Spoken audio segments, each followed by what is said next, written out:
সুধী দর্শক শ্রোতা, আপনাদেরকে আবারও স্বাগতম এবং শুভেচ্ছা জানিয়ে শুরু করছি কৃষিকতা কৃষকের কথা অনুষ্ঠানটি। আজকে আমরা এই পর্বে যে বিষয়টা নিয়ে আলোচনা করব সেটা খামারের সবচেয়ে বেশি ঘটে এবং সবচেয়ে বেশি ইকোনমিক্যাল লসের দিকে আপনাদেরকে ফেলে দেয়। সেটা আর কিছু নয়, সেটা হচ্ছে কিটোসিস। কোনটাকে আমরা সেই কিটোসিস বলতেছি, কোন ক্যাটাগরিতে সেই কিটোসিসটা হবে, কিটোসিসের কারণ কী, কীভাবে লক্ষণ, আবার কীভাবে সেখান থেকে প্রতিকার বা উত্তরণের উপায়গুলি আমরা আজকে আলোচনা করব। কিটোসিসটা কখন হয় সাধারণত, বা কিংবা জিনিসটা কী? কিটোসিসটা কিছুই না, এটা একটা মেটাবলিক একটা ডিসঅর্ডার বলতে পারি আমরা। যখন একটা গরু বাচ্চা দিবে দিবে করতেছে কিংবা বাচ্চা দিল, এই যে কাবিংয়ের সময়ের 15 থেকে 20 দিন আগে থেকে 2-3 মাস পর পর্যন্ত যে সময়টা তার খুব প্রচুর পরিমাণ মিল্ক প্রোডাকশান হয় কিংবা তার যে মেটাবলিক এনার্জিটা খুব বেশি দরকার হয়, সেই দরকারটা যখন মিট আপ করতে পারে না, তখনই কিন্তু আসলে কিটোসিস নামক যে জিনিসটা, সেই জিনিসটার উদ্ভব হয়।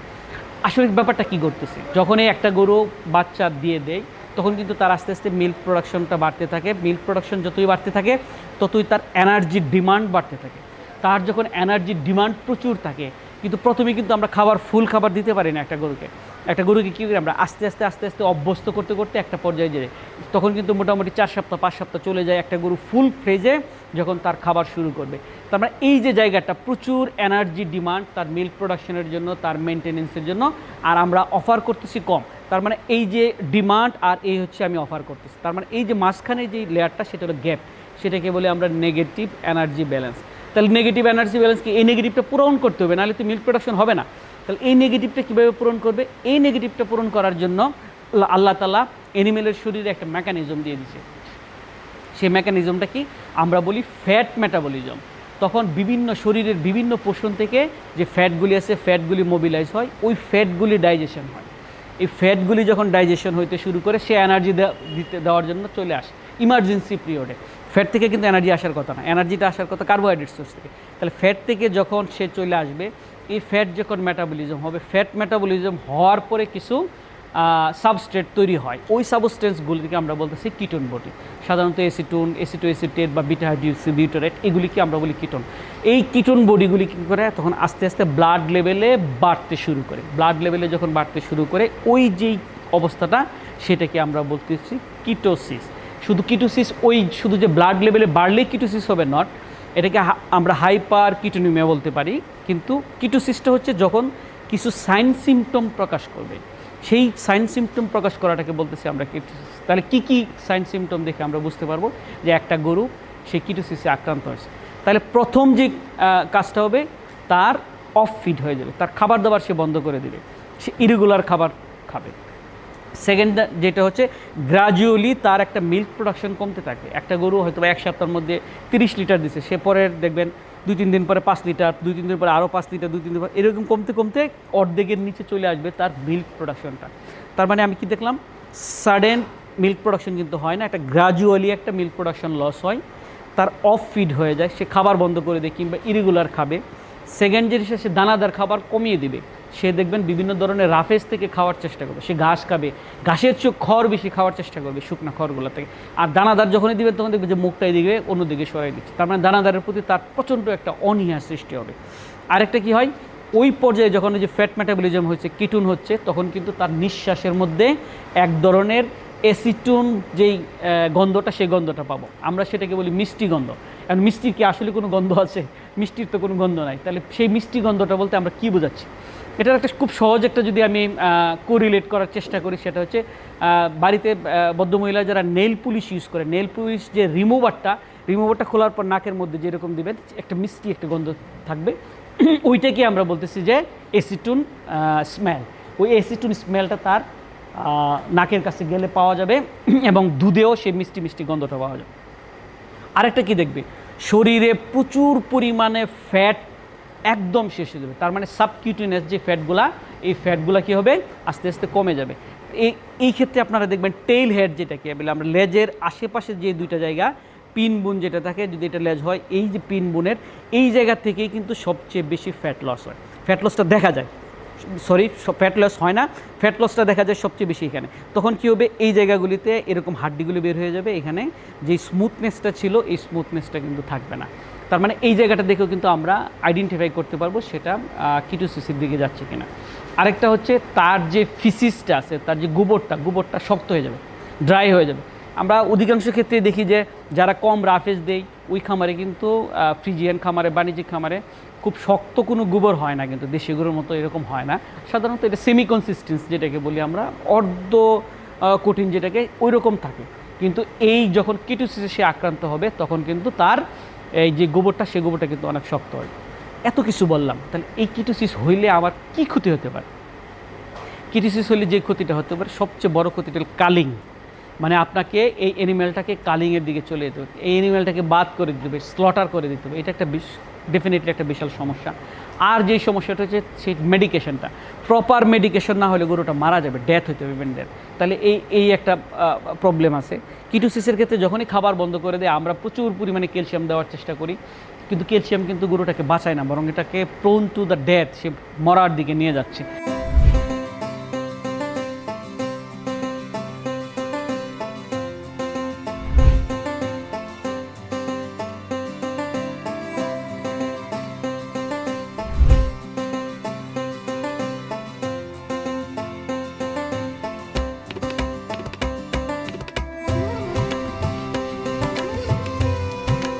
তাহলে আমরা কিটোসিসের আলাদা ধরনের ট্রিটমেন্ট, সম্পূর্ণ আলাদা ধরনের ট্রিটমেন্ট আছে, ওই অনুসারে কিন্তু আমাদের ট্রিটমেন্টটা চালিয়ে যাবে। সাধারণত আমরা যে জিনিসটা বলি, তার যেহেতু গ্লুকোজের মেটাবলিজম বন্ধ হয়ে যায়, ওই সময় কিন্তু ফ্যাট থেকে এনার্জি আসতে আসতে এই যে গ্লুকোজ থেকে যে এনার্জিটা আসবে ওই পাথওয়েটাই বন্ধ হয়ে যায়। তাহলে সে এনার্জি কোথায় পাবে? সে বারবার কিন্তু নিতে চেষ্টা করবে, ওই ফ্যাট থেকে নিতে চেষ্টা করবে। তাহলে ফ্যাট থেকে নিতে নিতে যেহেতু গ্লুকোজ সাইকেলটা বন্ধ হয়ে গেছে, তাকে কিন্তু আমার গ্লুকোনিওজেনেসিস বা আবার একটা অল্টারনেটিভ পাথওয়ে ক্রিয়েট করতে দিতে হবে, যেখান থেকে সে গ্লুকোজ ভেঙে এনার্জিটা নিয়ে আসবে। সেই গ্লুকোনিওজেনেসিসের জন্য আমরা সবচেয়ে যে জিনিসটা অফার করে থাকি সারা বিশ্বেই, সেটা হচ্ছে প্রোপাইলিন গ্লাইকল নামক একটা উপাদান পাওয়া যায় বাজারে, সম্ভবত 2টা বা 3টা কোম্পানির। একমি কোম্পানি সম্ভবত বিটা ডি প্লাস, স্কোয়ার অথবা রেনাটার, আরও 2টা, পিজি ছিল একটা, প্রোপাইলিন গ্লাইকল নামে একটা কোম্পানির ছিল, ডি ব্যালেন্স আছে। এই 3-4টা প্রোডাক্টেই শুধুমাত্র বাজারে পাওয়া যায়, যেটা প্রোপাইলিন গ্লাইকল হিসেবে। এইটা উন্নত বিশ্বে কী হয়, যে 30 লিটার 40 লিটার গাবি বা 50 লিটার গাবিকে এটাকে সরাসরি ড্রেঞ্চিং করে, পাইপ মুখের মধ্যে ঢুকাই দিয়ে সেটা ড্রেঞ্চিংয়ের মাধ্যমে প্রায় 15 থেকে 20 লিটার ঢুকায় দেয়। যেহেতু আমাদের দেশে সেটা একটা ফার্মাসিউটিক্যাল কোম্পানি তৈরি করে, এটা 200 থেকে 250 ml করে আমরা 5 থেকে 6 দিন আমরা বলি সেটাকে অফার করার জন্য।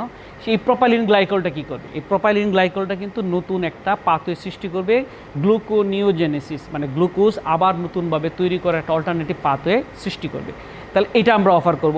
তারপর কী হচ্ছে, তার বডিতে প্রচুর পরিমাণে যেটা গ্লুকোজ শর্ট থাকে, তাহলে তাকে গ্লুকোজ অফার করতে হবে।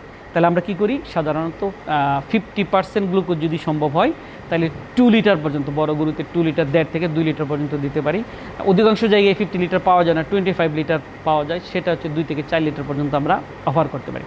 এখন কেন ব্লাড লেভেলে প্রচুর পরিমাণে আপনার গ্লুকোজ হয়ে গেছে, কিন্তু সেই গ্লুকোজটা কী করতে হবে? অ্যানিমেলকে ট্র্যাপ করতে হবে, ট্র্যাপ করার ফ্যাসিলিটি থাকতে হবে, না হলে কিন্তু সেটা হবে না। এই জন্য আমরা যেটা বলি যে স্টেরয়েড জাতীয় যে প্রোডাক্টগুলি আসলে গ্লুকোনিওজেনেসিসে হেল্প করে, মেটাবলিজম বৃদ্ধি করে, ওই প্রোডাক্টগুলি দেওয়ার জন্য। এখানে শর্ট টার্ম আছে ডেক্সামিথাসোন, লং অ্যাক্টিং আছে প্রেডনিসোলন, এটাকে আমরা প্রোভাইড করব। তাহলে কি হচ্ছে, গ্লুকোজটা ইজিলি তার একটা ব্যবহৃত হওয়ার একটা সুযোগ সৃষ্টি হয়। আর যে জিনিসটা করব, তার পেটে কি হয়, তার যে রুমেনের যেই জীবাণুগুলো, উপকারী জীবাণুগুলো ছিল, সেই জীবাণুগুলো কিন্তু আস্তে আস্তে কমতে শুরু করে, ঠিক আছে? সুতরাং তাকে উজ্জীবিত করতে হবে। সেখানে ভিটামিন B1, B2, B6 এবং B12, এই যে এটা আমরা ভিটামিন বি কমপ্লেক্সে পাই, আবার সায়ানোকোবালামাইন, বিটোফসফান গ্রুপের এখানেও আমরা পাই। তাহলে এই প্রোডাক্টগুলি আমরা তাকে এনশিওর করব। এই জিনিসগুলো যখন আমরা দিতে শুরু করব, তখন কি আস্তে আস্তে সে তার যে পূর্বের যে জায়গা, সেই জায়গা থেকে আস্তে আস্তে ফিরে চলে আসবে। আমরা জানি কি, প্রোপাইনিক ভোলাটাইল ফ্যাটি অ্যাসিড যেটা আছে, যে ভোলাটাইল ফ্যাটি অ্যাসিডের মধ্যে সবচেয়ে বেশি প্রোপাইনিক যে অ্যাসিডটা, সেটাই কিন্তু আসলে গ্লুকোজ বা এনার্জি তৈরিতে ব্যবহৃত। আর এই প্রোপাইনিক অ্যাসিডের একটা প্রিকারসর হচ্ছে কি প্রোপাইলিন গ্লাইকল। এই জন্য আমরা এখানে কি করি, প্রোপাইলিন গ্লাইকলটা আমরা ইউজ করার চেষ্টা করি। তাহলে আমরা বললাম এখান থেকে কীভাবে আমরা ট্রিটমেন্ট করবো। তাহলে উত্তরণের উপায় কী, কিটোসিস থেকে উত্তরণের উপায় কী? সাধারণত জিনিসটা খেয়াল করবেন আপনারা, বাচ্চা দেওয়ার আগে থেকে বাচ্চার 1.5 থেকে 2 মাস পর্যন্ত এই সময়টাই কিন্তু তার কিটোসিসটা ডেভেলপ করে। তাহলে এই সময় যদি কিটোসিসটা ডেভেলপ করে, কেন কিটোসিসটা ডেভেলপ করতেছে? তাহলে নেগেটিভ ব্যালেন্সের জন্য, এনার্জি ব্যালেন্সের জন্য। তাহলে আমরা এখানে কি করব, বাজারে ডিকেট মাইনাস নামক একটা প্রোডাক্ট পাওয়া যায়, সেই ডিকেট মাইনাসে আমরা বাচ্চা দেওয়ার 8 থেকে 10 দিন আগে আমরা সেটা অফার করতে পারি। লেক্সট্রাক নামক একটা প্রোডাক্ট পাওয়া যায় যেটা ইনস্ট্যান্ট এনার্জি দেয়। আপনার গ্লুকোজ দিতে পারেন, আপনি চিনি দিতে পারেন, আপনি মোলাসেস দিতে পারেন, ড্রাই মোলাসেস দিতে পারেন, যেগুলো আসলে এনার্জি, রেডিয়েবল এনার্জি সোর্স দেয়। এই প্রোডাক্টগুলো যদি আমরা একটু বাড়াই দেই তার নর্মাল খাবারের চেয়ে। আরেকটা যেটা হচ্ছে রিচ ফুডটা আমরা দেওয়ার চেষ্টা করব। রিচ ফুডটা কি, আপনি অনেকগুলো খড় দিলেন এক্ষেত্রে, কিংবা খুব ম্যাচিওর গাছ দিলেন, এখান থেকে কিন্তু এনার্জি আসে না খুব একটা, ঠিক আছে, বা প্রোটিন সোর্সও আসেন, তো এগুলি দিব না আমরা। কোয়ালিটি যে ফিডটা, সেই কোয়ালিটি ফিডটা, ধানের গুঁড়া দিলেন, তো ধানের গুঁড়া থেকে তো আসলে তেমন কিছু থাকে না, শুধুমাত্র একটু কার্বোহাইড্রেট সোর্স তারা, কিন্তু আর এখানে কিছু থাকে না। বা যেখানে একটা সেলুলোজ বা হেমিসেলুলোজ থাকে, এটা আনডাইজেস্টেড হিসেবে কিন্তু গোবরের সাথে বের হয়ে যায়। তার মানে ধানের গুঁড়া দিয়ে এখানে লাভ না। তার মানে আমি এখানে কী করবো, কোয়ালিটিফুল যেই প্রোডাক্টগুলো সেগুলো দেবো। আমরা যে গাছটা দেবো সেই গাছটা যেন ওভার ম্যাচিউর না হয়, খুব শক্ত না হয়, এই জিনিসটা আমরা খেয়াল করব। যেই খাবারটা দেবো, ভুট্টার মানটা যেন ভালো থাকে। রাইস পুলিশ যেটা ইউজ করবো, সেই রাইস পুলিশটা যেন, এখন ধানের কুড়া ইউজ করা শুরু করলেন, ধানের কুড়া তো আসলে তো কিছুই নাই, আপনি একটা বাল্ক একটা অ্যামাউন্ট দিলেন, সে তো এখান থেকে আসলে এনার্জি নিতে পারবে না, তার যে প্রোটিন, সে প্রোটিন নিতে পারবে না। এখন সয়াবিন মিল হচ্ছে সবচেয়ে ভালো একটা প্রোটিন সোর্স, ডিডিজিএস হচ্ছে ভালো একটা প্রোটিন সোর্স। তাহলে এইগুলির পরিবর্তে হঠাৎ করে আমি তিলের খৈল দেওয়া শুরু করলাম, তো তিলের খৈল তো আসলে নিয়ে এটা একটা প্রশ্নই থাকে যায় যে তিলের খৈলে আসলে কতটুকু প্রোটিন আছে, এই ব্যাপারটা দিয়ে। সুতরাং এমন এমন জিনিসগুলো ইউজ করবো যে জিনিসগুলো আসলে কোয়ালিটিফুল, সে এনার্জি পায়। আর রেডিলি সে যাতে এনার্জিটা পায়, সেই জন্য আমরা যে জিনিসটা ব্যবহার করতে পারি, যে চিনি ব্যবহার করতে পারি, আমরা মোলাসেস ব্যবহার করতে পারি, ড্রাই মোলাসেস ব্যবহার করতে পারি। আবার লেক্সটার নামক একটা মেডিকেলের ফার্মাসিউটিক্যাল পাওয়া যায়, সেই লেক্সটার ইনস্ট্যান্ট এনার্জি দেয়, সেটা ইউজ করতে পারি। তার মানে হচ্ছে তার এনার্জিটা যেন নর্মালের চেয়ে একটু বেশি পায়। তার মানে আমার একটা পরামর্শ থাকবে, যেগুলি হাই ল্যাকটেটিং অ্যানিমেল, তাকে প্রথম 1.5 থেকে 2 মাস পর্যন্ত অতিরিক্ত মোলাসেস দেন। 3 কাপ 4 কাপ করে আপনি মোলাসেস দিন, কিংবা ড্রাই মোলাসেসটা আপনি অফার করে থাকেন। তাহলে কি হচ্ছে, তার যেই এই এনার্জি ব্যালেন্সটা আস্তে আস্তে কমে আসবে, তাহলে নেগেটিভ এনার্জি ইটা থাকবে না। এখন এখান থেকে যে আমরা কিভাবে আইডেন্টিফাই করব, যেটা আইডেন্টিফাই করব, আমরা ক্লিনিক্যাল সাইনগুলি বললাম, তার মিষ্টি গন্ধ বললাম। আরেকটা হচ্ছে ল্যাবরেটরিভাবে আমরা কীভাবে সেটাকে আইডেন্টিফাই করব। ল্যাবরেটরির ক্ষেত্রে আমরা 2টা টেস্ট করে থাকি সাধারণত। একটা হচ্ছে ইউরিন টেস্ট, রোদাস টেস্ট নামক আছে। আর আরেকটা হচ্ছে, এটা আবার একটু কমপ্লিকেটেড, কেন যে ইউরিনটা খুব সাথে সাথেই পরিমাপ করতে হয়, তারপর এখানে একটু নেগেটিভ রেজাল্ট অনেক সময় চলে আসে। সবচেয়ে বেটার হচ্ছে ব্লাড টেস্টটা করতে পারলে।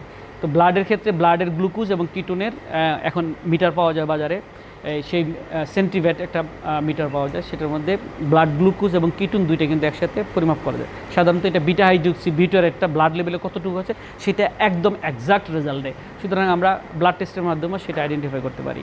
এইভাবেই আমরা এই যে কিটোসিস, সেই কিটোসিস থেকে আমরা আস্তে আস্তে গাভীগুলোকে রক্ষা করতে পারি।